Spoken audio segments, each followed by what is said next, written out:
paggamit ng vape o ng e-cigarettes. Ayon sa WHO, bagaman mababa ang toxic levels ng ilang brand ng vape, subalit ang battery-operated device na ginagamit para dito ay nagdudulot rin ng panganib sa kalusugan ng tao. Tandaan, hindi nakatutulong ang vape kung gusto mong umiwas sa paninigarilyo dahil sa taglay na nicotine ng kemikal na ginagamit dito. Ito ang dapat mong malaman.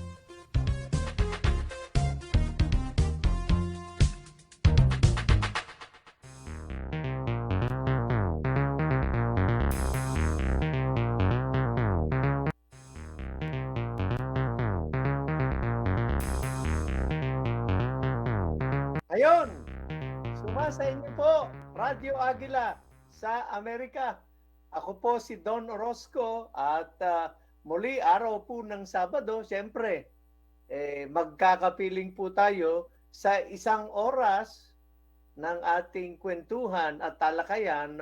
Siyempre pa, kasama natin yung ilan sa mga panauhin natin. Ano po? At sa pagkakataong ito, ang ating makakasama ay wala sa Amerika. No.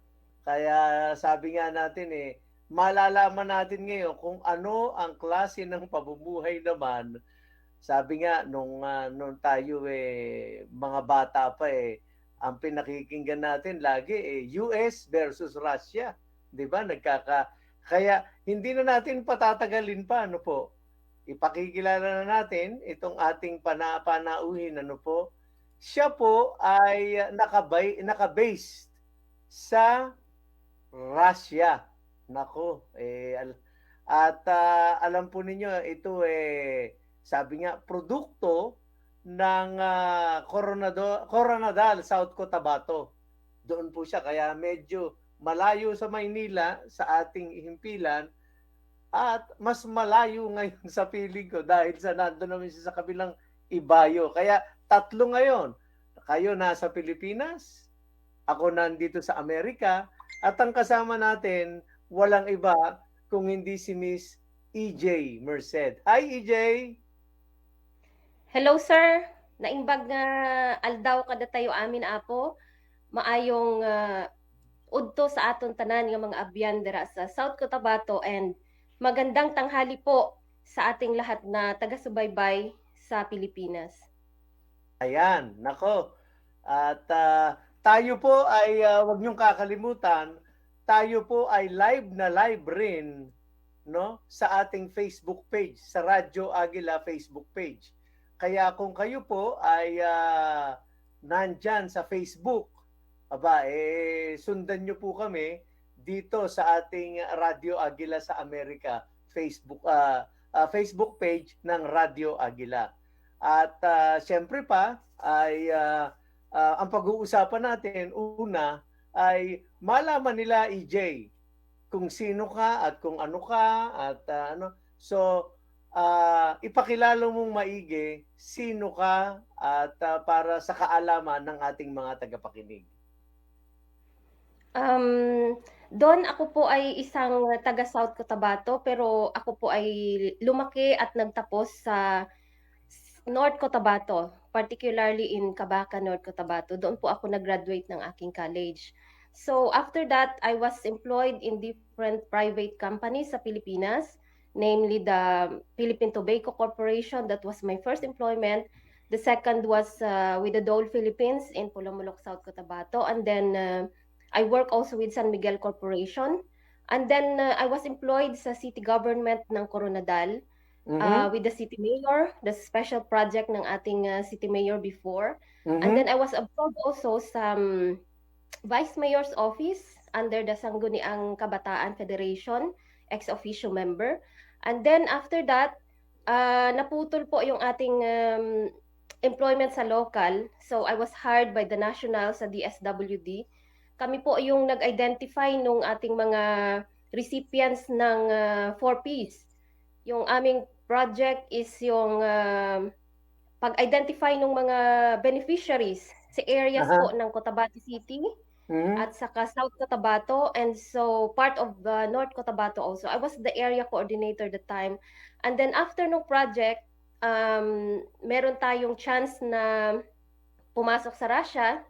So it was free and it was easy. So nag-try po ako na sumali dito, and then maganda po lahat ang paglapag ko sa Russia hanggang medyo may konting problema, and then later on na-manage po natin na mabalance lahat. So ngayon, happy po tayo na nagsisilbi sa ating mga kababayan bilang isang Philcom leader dito sa Russia. Ayan. Yung pong Philcom leader, yan po ay Filipino Community Leader.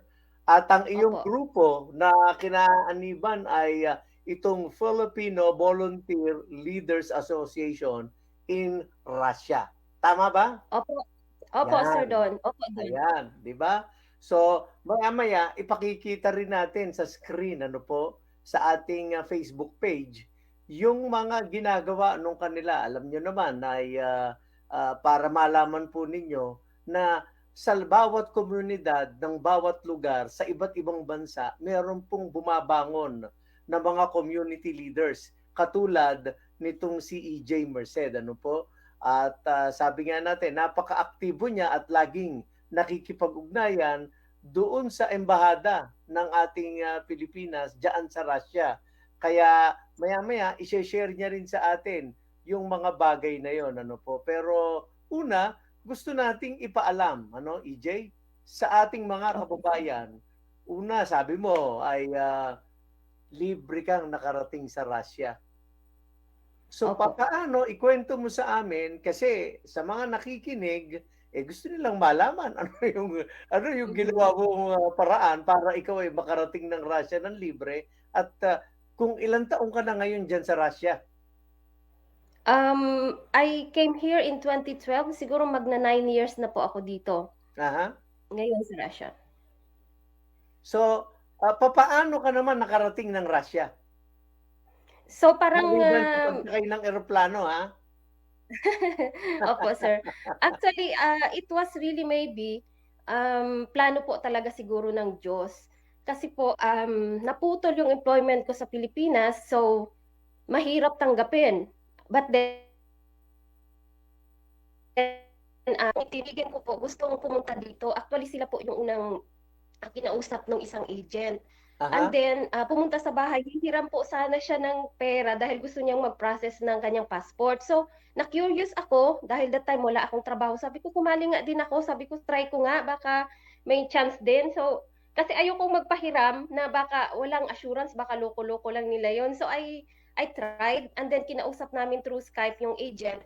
Sa dalawa kami na kumausap, mas naging interested yung agent sa akin. So, sabi niya, okay, sumabay ka ng gumawa ng passport sa kanya. So, nagpagawa kami ng passport. Sinend namin sa kanila sa Russia. So, 1 week, meron na kaming invitation. So, sila ang gumastos lahat papunta ng Manila. Pinadalhan kami ng pera through Western Union na i-process sa Manila. So, nandun pa rin yung curiosity ko. Pero, parang hindi pa rin ako maniwala. Hanggang pagdating namin ng Manila, pinapunta kami ng Russian Embassy. So, sa dalawa kami, siya po ay hindi nakapasa sa kanyang yung visa application kasi she was from Saudi before, and Aha. then mag-a-apply siya ng commercial visa papunta ng Russia. So anong gagawin niya dito? Hindi niya ma-justify. Unlike me, wala po akong record ng paglabas sa bansa natin. So parang kinuha yung papel ko and then na-approve. So siya, so a little bit frustrated, pero na-work out nila na papuntahin siya ng part of Indonesia, I think, na doon siya nag-process ng kanyang visa, papunta ng Yakutsk, hindi papasok ng Moscow. So ako, successful ako na nakapasok dito, pero may konting, alam nyo na sa immigration, tatanungin Aha. ka anong gagawin mo doon, lahat-lahat. And so, ginawa ko po lahat ng mga techniques at saka mga explanations na makonvince ko yung immigration officer na talagang babalik ako sa Pilipinas. And Aha. so, na-convince naman siya. And then, pagdating ko dito, medyo may culture shock. May lahat ng mga adjustments na pagdaanan ko, yung lungkot, lahat ng mga, yung utak mo, parang gusto mo nang umuwi, parang hindi yung, ito yung lugar na para sa'yo. Pinatap ka ng magulang mo tapos nandito ka nagnanani ka. Parang yung merong pride na touch yung Aha. ego mo. Pero later on, na survive ko na rin po yun. So yun yung entry ko dito sa Russia doon. Ayun, 'di ba? So, alam mo, idinamay ka lang, 'di ba? Idinamay ka lang nung kasama mo at ikaw naman yung nagpadamay out of curiosity, 'di ba? Ano nga ba Opo. meron? Pero were you trying to eye something? Is it really for employment as a? I believe you are currently a nanny. Is that correct? Opo. So back Yes then, po, yes. nanny talaga ang gusto mong pasukin. Actually po, gusto rin po natin sanang ma-employ sa ibang jobs na siyempre tayo ay qualified naman. Siguro sa Aha. pag-i-English, magaling rin tayo. May, kung anong trabaho na kaya nung iba sa clerical, kaya rin natin. But then, meron tayong barrier doon po sa language. Kasi most of them are not English speakers. So, hindi pwedeng all the time mag-google. And so, mas madali po kasing pasukin yung trabaho ng nani dahil may mga agencies na nagki-cater, lalo na sa mga Pilipinos. And then, ang qualifications po na hinahanap nila is very basic. You know how to speak English, you know how to take care of children, and they don't look at the qualification based on sa papers na sa Pilipinas, lahat na yata ng mga requirements, nagtapos ka na ng PhD at lahat ng eligibilities, hindi ka pa rin matanggap because you don't have Aha. connections. Unlike dito, they look at the actual performance ng isang Pilipina. Kung marunong talaga siya, they will have you for tryout. And then they will observe yung connectivity, yung connection mo sa bata na Aha. aalagaan mo. And then, on your, meron silang mga beliefs din, may mga instincts sila. Minsan nga, tinatanong yung birthday mo, kailan ka na ipanganak. So pag hindi compatible sa kanila, parang ayaw na nila. But then, tinatanggap nila for tryout, and doon nila ino-observe yung tao. So, mas pabor at mas madali kesa maghahanap ka ng yung blue collar job na sabi nila na mas sosyal, nandoon ka nakakurbata ka at saka lahat-lahat formal, pero yung proseso ng employment, yung proseso ng pag-apply is medyo mahirap. And so Aha. ang difference kasi is ang gusto mo talaga is magkatrabaho lang. It doesn't matter kung ano yung klase ng work, basta naman siya, hindi naman po siya yung kahiya-hiya. Kumbaga, decenteng trabaho naman po. Ayun. Oh. So, ah alam mo, nung ako ay nandyan sa Philippines, one of the things that I actually do is to conduct pre-departure orientation seminar. Diyan iginagawa sa may CFO, 'di ba? Yang Opo. Commission for Filipinos Overseas. Andyan ay nagle-lecture din ako sa POEA. Mhm. Nag-lecture din ako sa Philippine Association of Service Exporters dyan sa may Intramuros, Manila. Ngayon, inile-lecture namin kung ang isang nagiging issue lagi, sweldo. Papaano ang ng sweldo? Papaano ang usapan ng sweldo diyan naman sa Russia? Napakaganda po ng kanilang sistema dito. Actually, ikaw po yung makikipag-usap sa iyong amo kung kailan at paano mo gustong ibigay yung sahod mo. Kasi sa akin, bago po ako nagwo-work sa isang employer, pinag-uusapan po namin yun. So, yung day off mo, ilang araw, anong oras ka papasok sa umaga at magtatapos, and then yung sahod po, I want it weekly, lalo pag bago pa ako, sinasabihan ko sila na, ma'am, is it possible that kukunin ko weekly yung sahod ko? Kasi minsan may mga emergency sa Pilipinas, gusto kong magpadala, I hope you understand, dahil may pamilya ako, malayo ako sa kanila. So, pinagbibigyan naman nila. Meron din yung iba na parang naiintindihan nila na pag weekly, ilalayasan mo. So, sasabihin nila, o sige, pwede bang 15-30? So, depende yun sa pag-uusap nung amo at saka ikaw. Kasi, hindi yun katulad nung sa ibang mga bansa na may labor agreement sila, sinusunod nila yung labor agreement na ito yung nasa batas, kailangan every 30 lang kami magsasahod. Walang internal arrangement between the employer at saka employee na wala doon sa contract. So dito sa amin, verbal lang po yung contract natin at saka pwede naming tapusin anytime. Walang hahabol sa amin. Yun po yung kagandahan dito sa Russia. Ang isa pa na sinasabi nga natin, ay pag pumunta sa Middle East. Sa Middle East, mababa yung sweldo pero walang Mhm, ginagastos yung ating mga mhm, OFW. Ganyan din ba mhm. ang arrangement? Do you actually, uh, uh, anong tawag dito? Do you have to spend anything like nagbabayad ka ba ng tax or may mga bagay ba na dapat nagastusin while you are employed as compared to those that nasa Middle East na completely libre sila. Opo. Dito sa Russia, sir, yun yung dalawang bagay na meron kami dito. Both has positive at saka negative because we don't have labor agreement dito sa Russia. Labor Aha. agreement between Philippines and Russia. So, partially we are not protected, but also we are happy dahil may freedom kami. Anytime we can leave our employers na ayaw namin or minamaltrato kami, hindi kami pinapakain.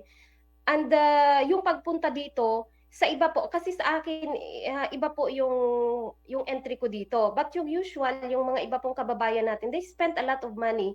Aha. Lalo na po dahil dumaan sila sa mga agencies na sila kailangan yung gumasto. So, yung iba from Hong Kong, from Saudi, from Macau. So, doon pa lang tinataga na sila ng mga agents sa Aha. invitation pa lang. Which is pagdating nila dito, napakamura pala ng invitation. Pero doon, ganito yung ano ninyo, yung invitation ninyo, ito yung pamasahe ninyo, ito kinakarga lahat 'yun ng mga Pilipino na papasok ng Russia. Aha. Accepted po ako doon dahil hindi yun ganun ang sistema at saka offer na naibigay sa akin. Pero ang usual po talaga sila ang gumagastos. And then Aha. pagdating dito wala po silang benefits dahil yun nga wala tayong labor agreement. We cannot demand sa ating mga employers ng yung mga compensation kapag ayaw mo nag for good ka na like they have in Hong Kong at Aha. saka yung protection po nila sa mga employers na ano, pwede nilang habulin na hindi nagbayad ng kanilang mga sahod, gano'n. Hindi po gano'n dito sa Russia. But Mhm. then, mas maganda ang sitwasyon namin dito dahil hindi mo kailangang mag-sacrifice hanggang tapusin yung kontrata sa amo mo dahil nakapirma ka. Kung nahihirapan ka na, you can leave anytime, you can go out anytime. Gano'n kaganda dito. Ayun. So, in all those years, ikaw ba iisa lang ang amo? Sabi mo kasi ikaw ay nandiyan na for the past 9 years. 9 years. May bakasyon Opo. ba? At all those years ay iisa ba naging amo mo? Actually, doon ang isa sa mga things na actually siguro ako lang ang tumitingin sa ganun. Yung iba, they wanted matagal sila sa amo because of yung culture na nila sa ibang mga bansa na pinagtrabahuan nila na gusto nila. May record silang maganda na mahaba yung kanilang employment sa amo na yun. But then, hindi nila nakikita yung angle na dito sa Russia, ang amo is syempre mabait or hindi naman sa ganun lahat, pero mostly parang ganun na maganda yung trato sa iyo. Kahit saan naman sigurong bansa ganun. Maganda ang trato sa iyo kapag may pakinabang ka sa kanila. So, kapag Aha. attached ka sa kanila, they will take advantage of that. So, pag yung ibang mga Pilipino, matagal na sa amo, yung sahod nila nung unang pumasok sila, ganun pa rin hanggang ngayon. So, I don't agree na pwede akong ganun. Kasi tumataas din po araw-araw yung mga bilihin, transportation expenses, yung mga necessities natin. So, kung mag-i-stick ako dun sa ating mindset na gusto natin yung long service natin pagkatapos wala naman kaming retirement benefits. So, pinuputol ko yun sa sarili ko na I just wanted a certain time, maximum of 3 years. Kasi yung mga visa nila dito, 3 years sa working visa yung ibibigay sa'yo. So far Aha. ngayon, ganyan ang sistema. So, nilalagay ko ang sarili ko sa 3 taon lang hanggang 3 taon lang sa isang amo. Pag hindi na nila ikaw kailangan dahil alam mo lumaki na yung mga bata. So, why will you stay with them na hindi ka na nila kailangan wherein meron pang ibang mga employers na nangangailangan sa iyo and they can give you the salary that you want sa panahon ngayon. Hindi nila babasihan yung nakaraan dahil ang sahod mo ay ganun, yun pa rin ang ibibigay sa iyo, hindi. So, Aha. ang tinitingnan ko po yung offer. Kung may bagong offer ngayon at mas mataas sa dati kong employment, kinakausap ko yung amo ko na, sir, can or ma'am, can I take this job because they have better offer, they will provide my visa and everything. Aha. And then wala silang magagawa kahit mahirap sa kanila like now, right now ganun yung sitwasyon ko. Nagpaalam na ako sa amo ko dahil may malalaking offer. So I am receiving 75,000 robos compared to 100 to 140,000. So hindi nila pwedeng habulin yun dahil wala ka nang ginagawa sa bahay nila. Bakit sila magbabayad ng 140 sa'yo na relax ka na, malalaki na yung mga bata, hinahatid mo na lang sa school. Aha. So, yung iba, hindi yun ang iniisip. They are very contented kasi siguro dahil may edad na sila, nahihirapan ng makipag-compete sa mga agencies dahil sa agency, 4 kayo na magpapa-interview sa isang amo. So, siguro ganun ang nasa isip nila. Pero for me kasi, sa 9 years na nandito ako, maximum 3 years lang talaga ang ini-stay ko sa amo. So, for Okay. that time, I have 3 employments na Ayun. Aha. So, sa ano 9 ang years na yun. exchange rate diyan sa Russia ng sa peso? Halimbawa, yung USD. sinasabi nating 100,000 na sweldo. Yes. Yan ba ang common o mga Kino-convert 75,000? No. Ano po, yung Russian ruble, wala pong direct conversion sa peso. So, Okay. itina-convert pa namin yan ng dollars and then dollars to peso. So, So, ang exchange rate ngayon, ang $100 is nasa 74 or okay. 75. Ganon, pumapalo sa 74, 75. So, yung 75,000 na yun sa Pilipinas, ang $100 or yes, is 5,000 I think. 5,000. 50, 49, ganon. So, ganon lang ang salary namin, 49 or 50,000 Philippine peso. Okay. So, which is not bad, di ba? Dahil sa, Opo. as compared, I was just talking earlier to someone from Mhm. the Middle East. Ang Mhm. sinasahod lang niya ay 25,000. $400. So, yun Yes, ay tama 20 po. mil dito. Samantalang dyan Mhm. ay 50 mil. So, sa madalit salita, Mhm. dumodoble. Ngayon, Opo. yung bang opportunity na nagaya mo na makabiyahe Mhm. ng Russia nang walang gastos, yan ba ay available pa rin dyan sa Russia? At kung sakali naman, ma-avail ba yan ng ating mga kababayan? Papaano nila ma-avail yung pagpunta sa Russia ng libre? Ganito po, sa ngayon na sitwasyon, ang agency ay natuto na dahil po meron akong experience na hindi maganda after na dumating ako dito. Kaya medyo naniguro sila. Ang nangyayari ngayon, pwede kang fly now, pay later, parang ganun ang sistema, pero ikakaltas nila yon sa sahod mo doon Ayan. sa amo mo. So, hindi na siya, parang sa akin kasi parang hindi rin naging libre yung aking pagpunta dito na ganun dahil nga parang ang agency ay nag-arrange din doon sa employer na they will be the one to finance and then take it from my salary every month. But then I don't know about it. But later, na-discover ko na ganyan na yung sistema at hayagan na nilang sinasabi sa mga Filipinos na pupunta dito. Kaya pagdating mo dito, sinasalo ka na kaagad sa airport at parang merong internal arrangement sa mga passports, parang pinapahawak sa amo, ganun, para siguradong Mhm. hindi ka tatakbo. Kasi nga, sa akin actually doon, this is my revelation na siguro hindi siya maging maganda sa sa ibang nakikinig because I ran away from my employer nung pagdating ko dito. Siguro mga Really? 7 months lang ako. Yes, Okay. dahil po may background tayo ng mga Saudi na kapag hindi ka trinato ng maganda, pwede kang lumayas, may embassy, ganyan-ganyan. Pero dito, hindi yun ang naging basic na reason kung bakit ako lumayas sa amo ko. Dahil, syempre galing tayo sa Pilipinas, gusto nating pangalagaan yung record natin. And then, parang hindi naman deception, pero later on ko na na-realize na tama din sila. Pero kasi, ang problema is that hindi in-explain sa amin, hindi namin naintindihan. So, yun yung nag-push sa akin na sabi ko, hindi ganito ang pagpunta ko sa Russia. Hindi ko plano na sirain ang pangalan ko. So, I need to leave. So, tumakbo ako na naka-medyas without any shoes that morning. And then, nahulog yung aking cellphone. Nawala yung contact numbers at saka hindi ko alam kung saan pumunta dahil wala kaming day off. Wala Aha. kaming day off nung pagtapak namin dito. So parang yun yung mga basic na rason ko, wala kaming day off o inaabuso na ako. Hindi pre-process yung registration ko, which is pala later on na-realize ko hindi naman siya masyadong importante. Kasi registration is only yung kung saan ang address mo dito sa Russia. Aha. But then sa akin napaka-big deal kasi first time kong pumunta dito, wala akong nakakausap na iba. So nilayasan ko yung amo ko. Medyo syempre alam mo na Russia, takot na takot ka, alam mo na hahabulin ka nila. But then yung passport ko kasi nasa kanila dahil ipaprocess sana nila noon. And then hindi na binalik sa akin. So yun, isa pa sa dahilan na parang nagrebelde ako. So nung lumabas ako, doon ko na-realize na I am wrong. But then it has been done. Kaya sabi ko, I need to focus on this. Ang mga kababayan natin, kapag ganun pala yung feeling nila, pwede rin nilang gawin yun at baka mapahamak sila. So, I Ayan. made an organization. I made an organization. Ito po yung organization namin wherein nakafocus kami sa information drive.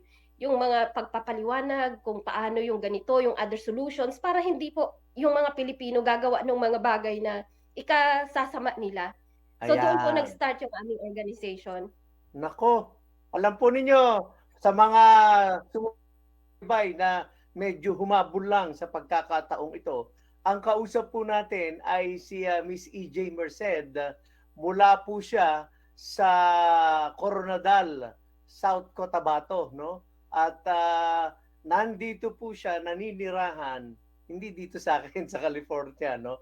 Kung hindi doon sa Russia, Moscow, Russia. Ngayon, alamin natin na kasi sabi nga natin sa ating panonood sa TV, kadalasan Amerikano versus Russia, parang ang portrayal ng mga Russians masama, 'di ba? Pero ikaw nga, sabi mo 9 years ka na riyan. Ano ba ang buhay mo sa Russia at papaano mo i-describe ang mga Russians sa pakikitungo nila sa katulad na mo na Asian, dahil sa dito ang isang suliranin namin yung Asian hate. Pero bago mo sagutin yan, magpapakilala muna yung ating himpilan. Sandali po lamang at magbabalik sa inyo ang Radyo Agila sa Amerika. Sandali po lamang.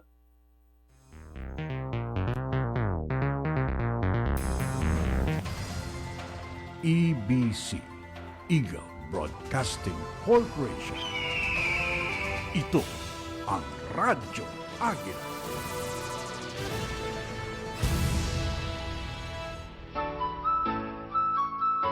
Paano ba maging positibo ang pananaw sa gitna ng pandemya? Una, baguhin ang mindset. Huwag na nating asahan na babalik sa dati. Dapat i-embrace ang new normal, pagtuunan ng positive thoughts and blessings na natatanggap natin. Sabi nga, every gising is a blessing. Pangalawa, maging matapang sa pagharap sa new normal o sa pandemya. Bakit kailangang matakot kung sumusunod naman sa health protocols? Malakas ang immune system at prayerful tayo. Pangatlo, paglayin natin ang attitude na goodness, kindness, at mindfulness. Samantala, makakatulong din ang pakikinig ng musika para mabawasan ang stress. Ilan lamang ito sa mga paalaala para maging positibo ang ating pananaw sa harap ng pandemya.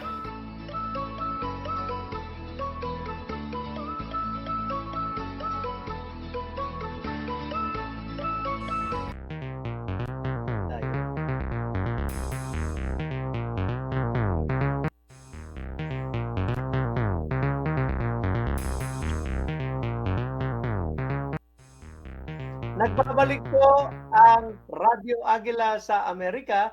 Ako pa rin po si Don Orozco at syempre pa iniimbita namin kayo sa Facebook Live na aming kaalinsabay na ipinalalabas po at syempre pupunta po kayo sa ating Radyo Agila page sa Facebook page at tayo rin po ay live na napakikinggan sa buong Pilipinas sa pamamagitan ng DCEC Radio Agila. Kaya yung tanong ko, EJ, papaano ang pamumuhay at ang pagtitreat sa atin ng mga Russians diyan siyempre sa Moscow?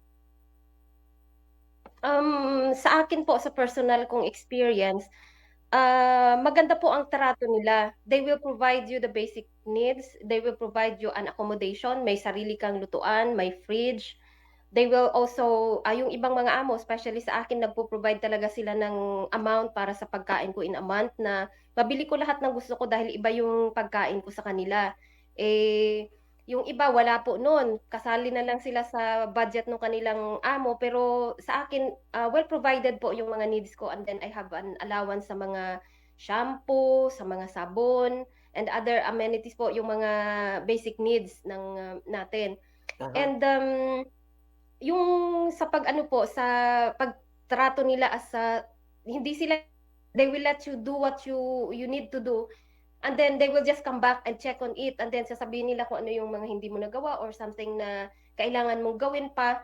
And so hindi yung para bang dinidegrade ka na ganun ka kababa dahil katulong ka lang, dahil nani ka lang, ganyan. So parang part ka ng kanilang family. Open Aha. sila sa lahat ng mga bagay na pwedeng pag-usapan, lalo pa sa mga bata, sa mga gawaing bahay, ganun. And so maganda po yung treatment nila. Napaka layo kaysa doon sa mga na-experience ng mga kababayan natin sa Saudi at saka sa Hong Kong. Aha. Alam mo, meron ba diyang Asian hate? Alam mo, ito lang nakaraang araw. Meron Mhm. tayong isang kababayan na pinagsasaksak sa may San Diego, California. Doon naman sa New York, bigla na lang inislas yung kanyang mukha, 'di ba?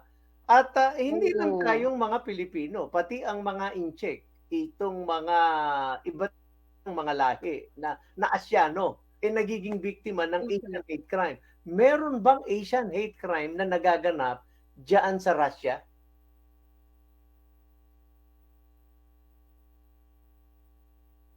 Ha, EJ? Nagbo-back Narinig mo ba nagbo-back ako? Meron opo, bang sir. nagaganap na Asian hate crime diyan sa Russia? Dahil sabi nga sa dito sa amin sa Amerika, medyo laganap yung Asian hate crime. So ano ang naku, nawala yata itong si EJ. Ay, I'm here, sir. Andiyan ka. Ah, Okay. So opo, I'm yung listening. screen nag-freeze. But anyway, Aha, ah okay. ang tanong Sige po. meron nga bang Asian hate crime diyan? Bihira po ang Asian hate crime dito sa Russia. Napaka ano po, kumbaga very minimal. Siguro isa lang sa libo-libong mga tao dito ang naka-experience ng gano'n. Siguro yung mga hindi lang sumusunod sa tamang oras ng kanilang pag-uwi. But then mostly, pagkatapos ng trabaho nila, diretso sa bahay, wala naman pong mga ganyan na cases. Para bang diyan sa inyo siguro sobra silang free na pwede nilang gawin yan sa kung kanino. Lahat ng mga tao dito sa Russia po, mga citizens nila o hindi, talagang sumusunod. Takot Mhm. gumawa ng kalokohan. Okay. Dahil they cannot explain kung paano ano ang gagawin nila dahil nandoon nga yung kanilang isip na nakakatakot ang Russia. So wala pong ni isa na gustong gumawa ng kalokohan. So foreigner ka man o Russians, walang ganyan dito sa Russia. Ayan.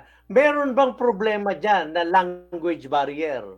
Kasi Opo, alam mo meron. napakaraming Pilipino dito sa Pilipinas, Mhm, napakaraming mga foreigner na nagpupunta. Ang mhm, nakatutuwa sa Pilipinas, napakarami sa atin nag-i-English, 'di ba? mhm. At sabi nga ako dito sa Amerika, alam mo, dito ako ay medyo hirap ng mag-Tagalog. Kaya lang, mas hirap akong mag-Ingles. Kaya kaya iba-iba pa rin. Pero nagkakaroon ba ng language barrier dahil sa hindi naman wikang English ang gamit ng Russia? Meron po, pero usually dito ang communication mo lang talaga na everyday is yung employer mo at saka ikaw, at saka yung mga alaga mo. So yung amo, kung hindi sila marunong mag-Ingles, nandiyan po si Google Translator na Aha. tumutulong sa kanila. So hindi naman nila kailangan oras-oras ikaw na kakausapin about sa kung ano. But then in the morning, mag-uusap kayo, ganito yung gusto nilang mangyari, ganyan-ganyan. And then aalis sila, pag-uwi nila, yun na naman yung time na mag-usap kayo. So hindi masyadong kailangan during the work. So most of the time, ang kasama mo yung alaga mo, which they demanded English from us.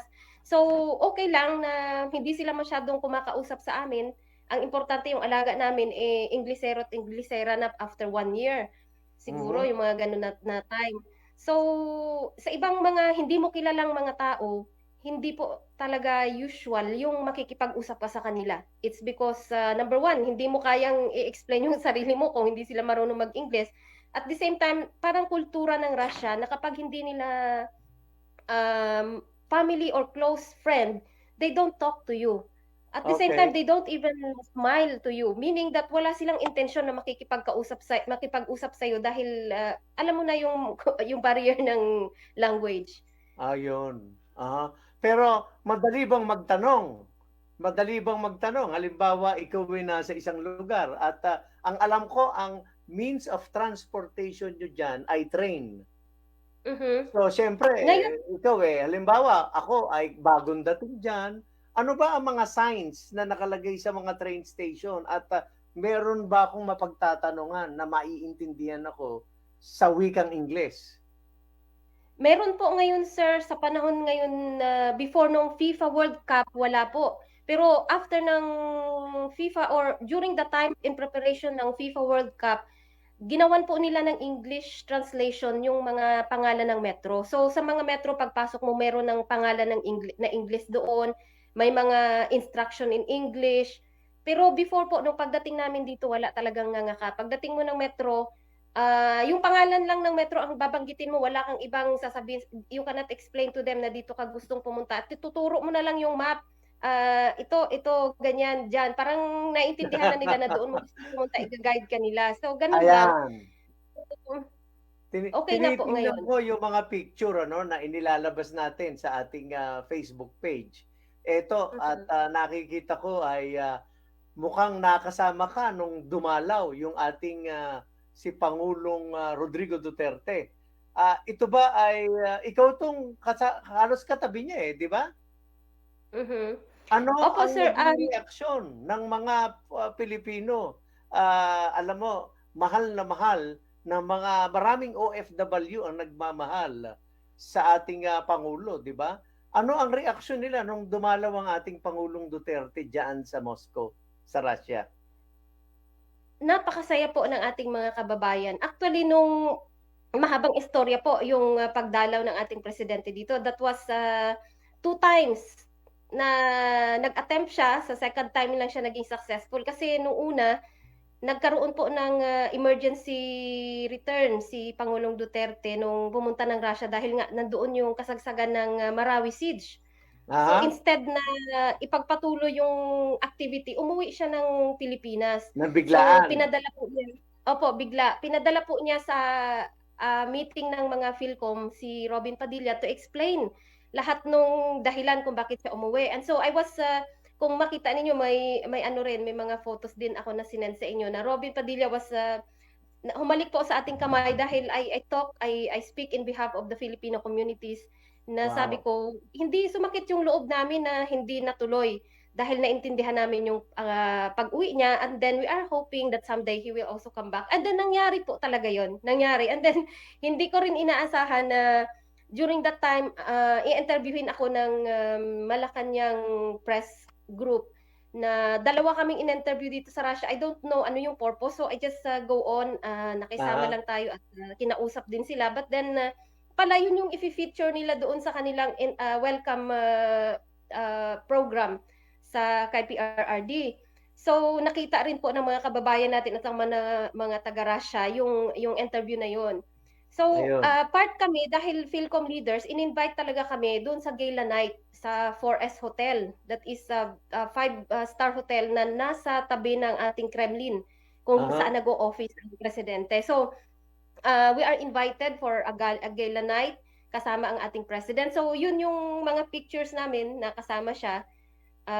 Lahat ng mga Philcom leaders, lahat ng mga visitors at saka mga Russian diplomats, yun lang yung allowed pumasok sa venue. So it's an opportunity and privilege na makasama ang ating presidente dito sa Russia sa ganun kagandang activity po. Ayun. Nako, marami bang lugar diyan sa Russia na masasabi nating pwedeng pasyalan? Kasi alam mo, ang Russia, kilalang lugar pagdating sa pagtaglamig. At sabi Mhm. niya, malaking bahagi ng lupa ng Russia ay unoccupied dahil sa lamig at hindi na ano. So, Can you share to us pagdating sa weather at yung mga lugar na maaaring puntahan sa Russia? Ang mga places po na medyo sikat talaga dito sa Russia is isa na yung Sochi. Dahil doon yung mga places na merong mga malalaking mga establishment or mga like yung meron tayo sa Pilipinas na hanging uh, yun bang cable cars, yung mga Aha, ganon, yung mga skiing lanes, doon yung aha, mga at saka may part ng Sochi na mayroong dagat. So, dinadayo yun ng mga foreigners. Meron ding, depende kasi sa foreigners kung ano yung interest nila. Maraming mga places sa Russia na magaganda. Isa na yan, ang Sochi. Yan talaga ang pinakasikat. And then the St. Petersburg, because St. Petersburg was then the capital of Russia during the aha, USSR. So, nandoon pa yung mga museums or yung mga ginawang museum na mga bahay dati na mga mansions ng mga yung mga tsar, yung mga royal families. aha. Nandoon yung mga gamit nila at lahat-lahat ng mga antiques na pagmamay-ari ng Russian government. So, it depends sa interest nung pupunta dito. And they Yan. can see that mga website ng Russia. But then, Mhm. ang pinakakilala ko talaga ang Sochi. Yan Ang bang Sochi. ginagamit mong background ngayon, yan ba ay sa Russia mismo? Sa Actually, Russia hindi rin ba po. yan o yan Hindi po. kinuha mo lang sa Background lang. at Yes. random? Yes po. Ganun nga po. Ayun. So, kasi halos ganyan din naman nga kasi sa Russia dahil sa mahabang panahon ay taglamig. Ngayon ba Opo. ano ang klasing panahon ngayon meron ngayon sa Russia? Autumn po ngayon, taglagas. Okay. Papasok na tayo sa winter. Actually, nag-i-snow na nga po, pero pagkahapon nami-melt siya. Kumbaga, hindi pa totaling malamig masyado. Plus 1, plus 2, ganun. Medyo malamig na pero hindi pa nagne-negative. Ayan. So medyo sanay na sanay ka pagka may mga snow na sa kalsada, 'di ba? Mhm. Alam mo nung una, napakaganda eh. Nung ako ay naninirahan sa Chicago, nakakatuwang makita yung pagka mag-i-snow, 'di ba? Lalo na pag Mhm. mag-uumpisa, magiging puting-puti ang buong kapaligiran. Pero ang Maliwanag. Mhm. problema, pagka eto na yung sasakyan at dinaanan na yung snow, 'di ba? Makikita natin yung kanyang putik, Mhm. makikita natin yung dumi, pero ito na darating na yung mga truck, 'no, na hinahatak, nagtatapon ng asin, ginigilid, medyo anong tawag dito, inilalagay sa tabi Nililinis. yung mga Opo. snow, 'di ba? Mhm. Ganyan din ba sa Russia? Yes po, ganyan po. Dito sa mga bahay-bahay nila, meron silang mga sari-sariling mga makina. Kasi syempre pagdaan nung pag nag-snow sa gabi, yung kanilang garahe puno yan. So hindi ka makakalabas hanggang doon sa highway. May sarili silang Aha, mga machines na maliliit na nag-aano, kumbaga lumilipad yung palabas yung snow kapag binoblower, dinadaanan ng machine, yes. Parang ayun. cleaner. And then sa Mhm. highway, gano'n naman po sa madaling araw, meron pong naglilinis diyan na parang tractor siya and then may ginuguyod siya na something na ano po, nagse-segregate nung kumbaga nilalagay sa gilid yung mga snow. Ayun. Anong tawag dito? Yung mga gano'ng mga pagkakataon at nagkakaroon na ng snow, ah, nagiging aktibo pa rin ba kayo sa ating, Filipino community? During summer, yun, sports activities. During winter, wala masyado kaming mga activities na ganyan. Konti lang po, yung iba meron silang mga badminton ganyan indoors. Pero very expensive po yun kasi per hour yung bayad doon and then kung hindi naman kayo maraming maglalaro, parang mabigat sa iyo. So, usually wala indoors lang po mga yung iba nagsusugal. Yung Aha. iba naman uh, ibang activities pero wala po masyadong activities sa mga Philcom during winter. Gaano ka kalayo, EJ, sa ating tanggapan, sa embahada? Actually, ang job site ko is outside Moscow. It is Moscow region. And then by train, it's only 20 minutes papunta ng sentro. And then from my house to our embassy, siguro mga 10 minutes lang by train. So Mhm. nandiyan na po tayo agad sa ating embassy after 20 minutes from my flat sa Moscow. Ayun. Malapit lang po. Sa iyong kalkula, ilan ang Pilipinong naninirahan diyan sa lugar mo lamang, no? Kasi alam mo, napakalawak ng Russia. At Mhm. malamang ay hindi naman nagkakaroon ng pagkakataong kayo'y magkatipon-tipon. Pero diyan sa lugar mo, sa mundo Moscow. mo, diyan sa Mhm. lugar na yan, mga ilan ang mga Pilipino? Sa Moscow particularly, nasa estimate ko lang na mga 2,000 po siguro sa different places ng Moscow. I Okay. mean Moscow and Moscow region. Pero dito particular sa Moscow region na kung saan ang job site ko, siguro mga 100 lang. Iba't ibang Okay. places po. Aha. Ganun lang sila kadami. Aha. At ang the rest ay predominantly Russians, 'di ba? Pero Mhm. marami Opo. rin bang ibang mga lahi ang nandiyan? Halimbawa, Marami katulad po. dito sa Amerika, ito sa amin ay minsan pag pumunta ka sa downtown San Jose, isang city, napakaraming Vietnamese, 'di ba? Pagka pumunta ka naman ng Sunnyvale, napakaraming Indiano. Pagka pumunta ka sa isa pang lugar, napakaraming Meksikano. So parang mga gano'ng pagkakataon. Nung ako'y nasa Chicago, yung aking lugar na tinitirahan, puro Polish naman ang nasa paligid, 'di ba? So diyaan ba gano'n din ang Mhm. sitwasyon niyo na iba't ibang lahi rin o kadalasan ay mga Russians rin lang ang mga nakikita ninyo? Particular dito sa Moscow dahil hindi naman po ako masyadong gumagala sa ibang places dahil nga takot tayo na baka anong mangyari sa atin doon. So Mhm. within Moscow lang po, marami akong nakikita dito before nung pagdating ko na mga Turkish. Marami akong nakikitang Chinese, meron ding Vietnamese, merong Africans. Yun yung mga Aha, kilala ko na mga outsiders talaga ng Russia. But then meron kasi silang yung part dati ng USSR na aha, kaibigan nila na malapit within Russia like the Tajikistan, Uzbekistan, Armenians, yan. Nandito sila because of the construction business or I mean construction works na mostly mga lalaki talaga ang kailangan nila. So diyan sila kumukuha ng kanilang mga workforce. Yung mga nanny jobs, yung mga tutors, teachers, yun yung galing sa mga yan sa Philippines, sa merong taga nakikita ko mga British, merong mga Americans, aha. may mga Indonesians, ang Africans naman ang nakikita kong pagpasok nila dito is mga estudyante. Kumbaga sila yung may maraming mga scholarships na binibigay ang Russia kaya ang daming estudyante ng Africa dito. Ayun, So, oo. maraming Alam mo lahi na nandito. alam mo EJ, dito sa Pilipinas, alam ko naman nasusubaybayan mo, 'di ba? Mhm. Diyaan pala sa Pilipinas, nakakalimutan ko lagi nasa Amerika ako, eh. Anyway, ah, diyaan sa Philippines, 'di ba, sa Philippines, Mhm. ngayon, napakasigla ng pulitika, 'di Mhm. ba? Opo. At, diyaan naman, nag-e-exchange kayo ng mga bali-balita within sa Filipino community.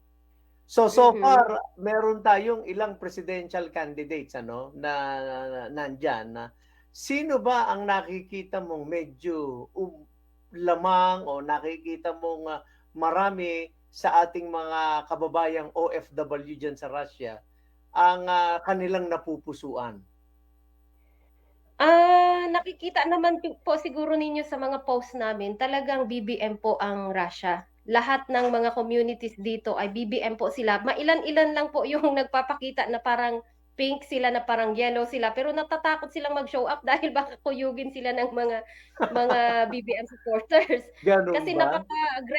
napaka-aggressive ng ating mga kababayan. Nagsimula po ito nung yun nga po with PRRD. Before PRRD, I observe election at saka lahat ng mga activities ng ating embassy, mahina. Kumbaga ang mga Filipino communities doesn't want to cooperate, wala silang pakialam kung anong activities. But then nung pumasok si PRRD at naibigay yung mga gusto nila, naging active na ang mga Filipinos.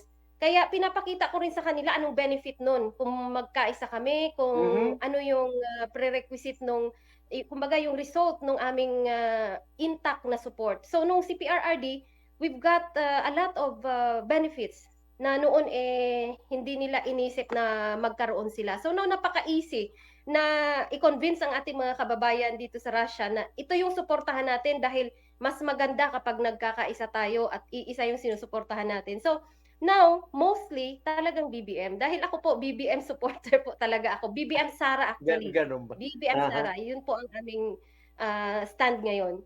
Ayun. Alam mo, ang isang pinakikiramdaman pa natin sa mga pagkakataong ito, no? Baka pumasok din sa pagkapangulo itong yung anak ng ating pangulo na si Mayor Sara Sara. Duterte. Mhm. Palagay mo ba magkakaroon ng anong tawag dito, shake up sa mga ganyang mga Mhm. pangyayari diyan? Actually, doon hindi kami mapalagay noon pa lang nag-resign nag-back out si Sara sa kanyang candidacy. But then ako pinag-aaralan ko yung kanyang ginagawa. Parang ang assessment ko talagang vice president ang tatakbuhan niya. Kaya lang parang siguro nawalan siya ng opportunity noon na magkaroon ng isang partido na sa tingin niya ay pwede niyang sabayan to pursue the vice. Siguro before hindi siya interesado, but then nakita niya yung urge ng mga tao na ito yung gusto sana nila na tandem. So napilitan siya, and then may hanggang November 15 siya. So may ibang paraan. So pinaplansya niya ngayon yung kung paano niya ma-achieve yung demand ng mga tao. So yun yung napakaganda na impact ng aming effort na BBM Sara. Kasi pinag-aaralan ko yung pinasukan niyang ngayon, partido, wala naman pong in-endorse o walang nag-file yata ng kanilang presidency. So wala siyang Meron. i-replace. Sino po? Actually hindi kilala. Kaya Mhm. lang, para lang kasi, Para sa sabi nga substitution. natin, ang plano substitution, 'di ba? So Yes, yes, meron, yes. just to give you an idea, Mhm. na meron Mm. talagang nag-file.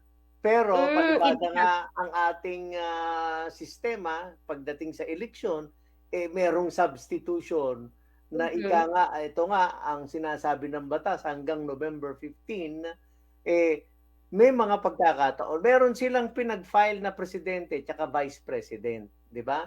Pero at any So may time, chance. sabi nga ay Pwede. puwedeng i-substitute, Mhm. 'di ba? Opo. So So ang isa pa na sign na sa tingin ko is Vice President tatakbuhan niya, the same time na nag-file siya nag-withdraw siya ng kanyang mayoralty candidacy is umiyak si Bongo. Kumbaga nagpahiwatig siya na parang nasaktan siya, hindi niya ine-expect, parang something yun yung position na masa-sacrifice dahil kailangan niya mag-give way.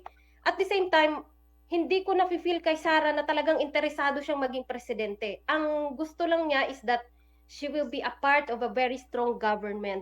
So, mhm, kapag magkasama sila, whatever position, si Sara ang president, si Bongbong ang vice, napakalakas pa rin ng tandem. So, kung hindi na natin mabago yung BBM Sara, basta magkasama sila, masaya na kami. Kumbaga, yun lang ayan, yung basic na requirement namin. It aha. doesn't matter kung sino sa kanila ang mataas o mababa, whatever yung kanilang posisyon. Basta nandyan silang dalawa, panatag kami na panalo pa rin tayo.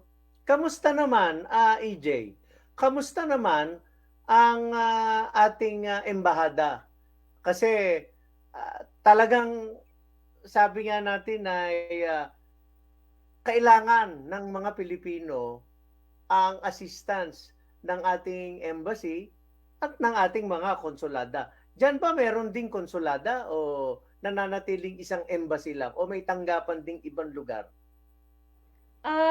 Ang Russia is under sa Labor Office ng Berlin. After nung dumalaw si PRRD dito at gusto naming i-push yung labor agreement. So, inander niya ginawa niya yung labor office sa sa Berlin, Germany. So ika-2 taon na po na na-establish ang labor office sa Berlin. So under ang Russia doon. Sa embassy naman, meron tayong office mismo dito sa Moscow, and so it is functioning long time ago. But then ngayon, mas malakas yung kanilang pag-function dahil nga may polo office tayo. So may program ang labor office, merong program ang embassy. So far, meron nga kaming activity ng mga Philcom na dinidistribute namin yung OWA identification cards ng ating mga kababayan. Dahil nga noon, wala nga pakialam yung mga kababayan natin sa mga activities ng ating government.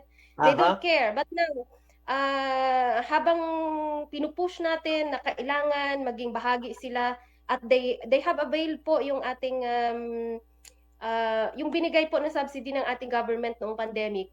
Doon lahat na gustong sumali, gusto nang maging part ng OWA ng OWA. So ngayon, yun yung ginagawa namin, dinidistribute namin yung identification cards nila. So naging active mas lalo ang mga kababayan natin because of kung wala masyadong activity ang embassy, nandiyan ang labor office na meron din silang mga gawain like yung online seminars, mga ganyan, yung chances natin na magkaroon ng yung sa mga Bureau of Treasury, yung pabahay for OFWs, yun yung tinututukan ng polo natin na i-educate ang ating mga kababayan dito sa Russia.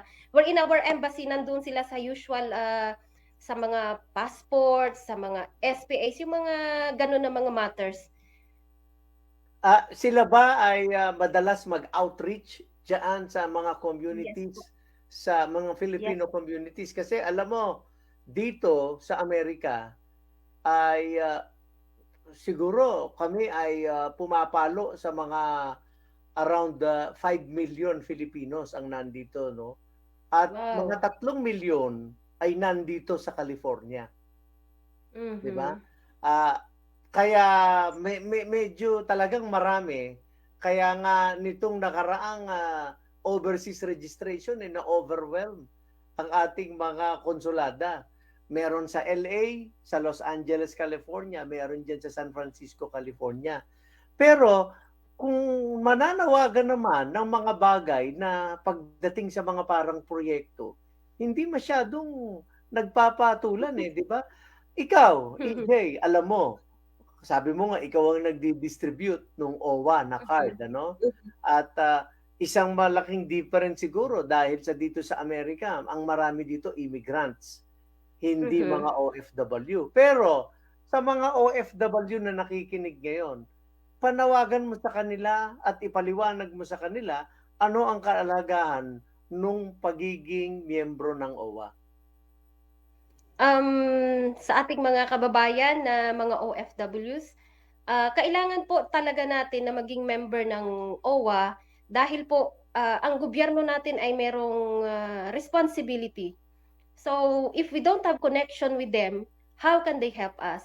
So number 1 po, nakapag-member tayo ng OWA, at least meron tayong record na ikaw pala nandun ka sa bansang yan at alam nila yung estado ng bansa na yon when it comes to labor agreement. So pag kailanganin natin ng tulong, kailangan alam ng gobyerno natin kung paano ikaw i-reach out na hindi nila mababiolate yung laws ng bansa kung nasaan ka. At the same time, they will know how to penetrate in a certain place kung nasaan ka, kung kailangan kang i-rescue. At the same time, maraming program ang government natin like yung pabahay, yung ating iba't ibang mga project sa Philippines. Isa na yung pabahay na gustong-gusto ng ating mga kababayan dahil mostly ng mga nag-abroad walang mga bahay. Number 1 na proof na ikaw ay qualified is that member ka ng OWA. Ibig sabihin, it is to certify na ikaw ay qualified OFW at pwede ka doon sa programa na pinupush ng gobyerno natin para sa mga OFWs. At the same time, isa po sa kababayan natin, isi-share ko lang, ay namatay noong nakaraang linggo. So unfortunately, siguro dahil kapos, under medication, hindi niya na-renew o kaya nahihirapan because they don't know the information na online na lahat ang pagbabayad at renewal. Hindi siya nakapag-renew ng kanyang OWA since 2019. So the saddest point is that kapag OWA member ka kasi, sana kung OWA member ka, you are free na iuwi ng bansa, wala kang gagastusin. So namatay na lang siya dito dahil hindi siya OWA member, wala siyang repatriation benefit. So ang nangyari, kailangan mag-ambag-ambag ang mga OFWs dito sa Russia to comply dun sa amount na kailangan to repatriate her. So $2,800 yata yun. Ang Aha. 1,000 Magkano, USD bale? ay $2,800 ang kailangan to repatriate her. Unlike kung member Really? ka ng OWA, hindi mo kailangan problemahin yun dahil sila po ang magpapauwi sa iyo. So Mhm. naging Kaya example siguro po. dapat sa Amerika mag-member na rin kami ng OWA. Alam mo dito Opo. sa Amerika, California sa Mhm. California, Mhm. pagka dito ka namatay at i-repatriate ka sa Pilipinas, iuwi ka ng Pilipinas, 'di ba? Mhm. It will Mhm. cost you around 12 to 15,000 dollars. Oh, very 'Di expensive. ba? Yan ang OWA po. cost, 'di ba, ng biyahe. Ayan Repatriation. Manila lang ang bagsak airport. Yes. Kung Mhm. dadaling ka pa ng Probinsya. Bisaya or Mindanao, napakalaking gastos pa rin 'yan, 'di ba? Yes Kaya po. 'yan yung That's sitwasyon true. ng ating Mhm. mga kababayan. Kaya nakita po ninyo kung kayo pala miyembro ng OWA, napakalaking benepisyo ang maibibigay po para sa inyo. Kaya Yes po. hinihikayat kayo, eto lalo na nananawagan tayo diyan sa ating mga kababayan diyan sa Russia, no? Russia lang ba ang sakop mo o meron pang ibang lugar? Halimbawa, sinasabi mo kanina Berlin, nasa Germany 'yan. Yan ba ay Actually, nasasakupan niyo pa rin? under po tayo sa labor office ng Berlin kasi po hindi ganun kadali ang magpapasok ng mga opisina ng ating gobyerno dito sa Russia. In fact, ang isang example po ay yung pagpasok ng ating ambassador dito na bago. So Aha.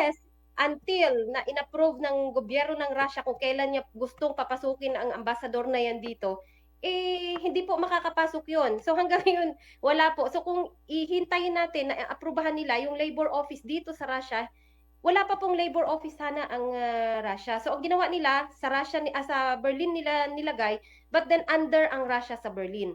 Ngayon Ayun.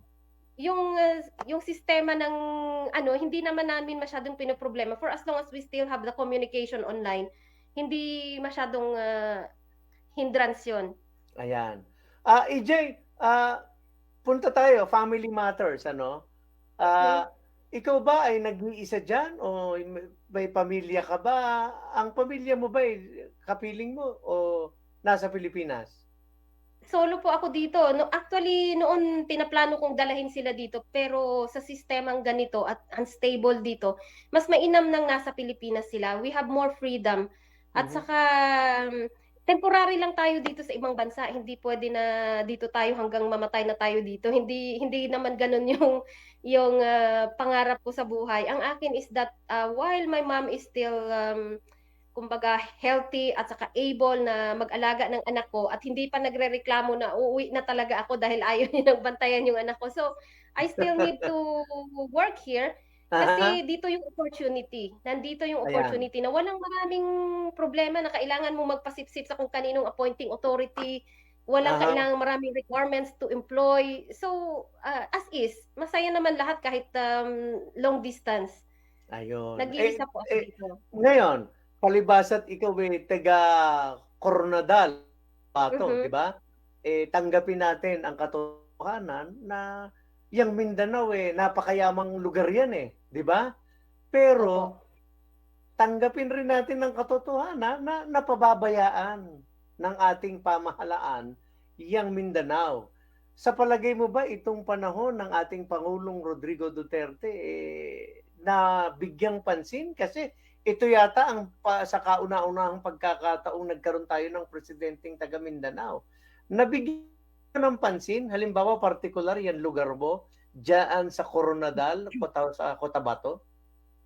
Yes po, do'n yung aming probinsya ng South Cotabato, wala na pong barangay na walang barangay hall. Lahat po ng farm to market roads ay talagang konkreto na po ang daanan diyan. Hanggang sa pinakadulo ng South Cotabato ay nagawa na po ng mga diversion roads connecting to other municipalities and hindi po basta-basta yung mga gymnasiums at saka mga buildings na pre-provide ng ating President Duterte sa South Cotabato. Ayun. So, fully satisfied ang South Cotabato sa serbisyo na ibinigay ng ating Presidente Duterte sa Yan. kanila, sa mga serbisyo, sa mga tupad, yung mga subsidy nila during pandemic and everything, Aha. hindi huli ang South Cotabato. Hindi So, pinabayaan. I just cannot Ayan. speak on other areas. But then in South Cotabato, 100%, o kung meron pang sumobra sa 100%, ganun ka-satisfied ang aming mga kababayan sa South Cotabato. Ayun, kita mo. Kaya diyan mo nakikita kung bakit, sabi nga natin, ang marami sa ating mga kababayan sa Pilipinas, diyan sa Bisaya at saka sa Mindanao, mahal na mahal itong ating si Pangulong Rodrigo Duterte.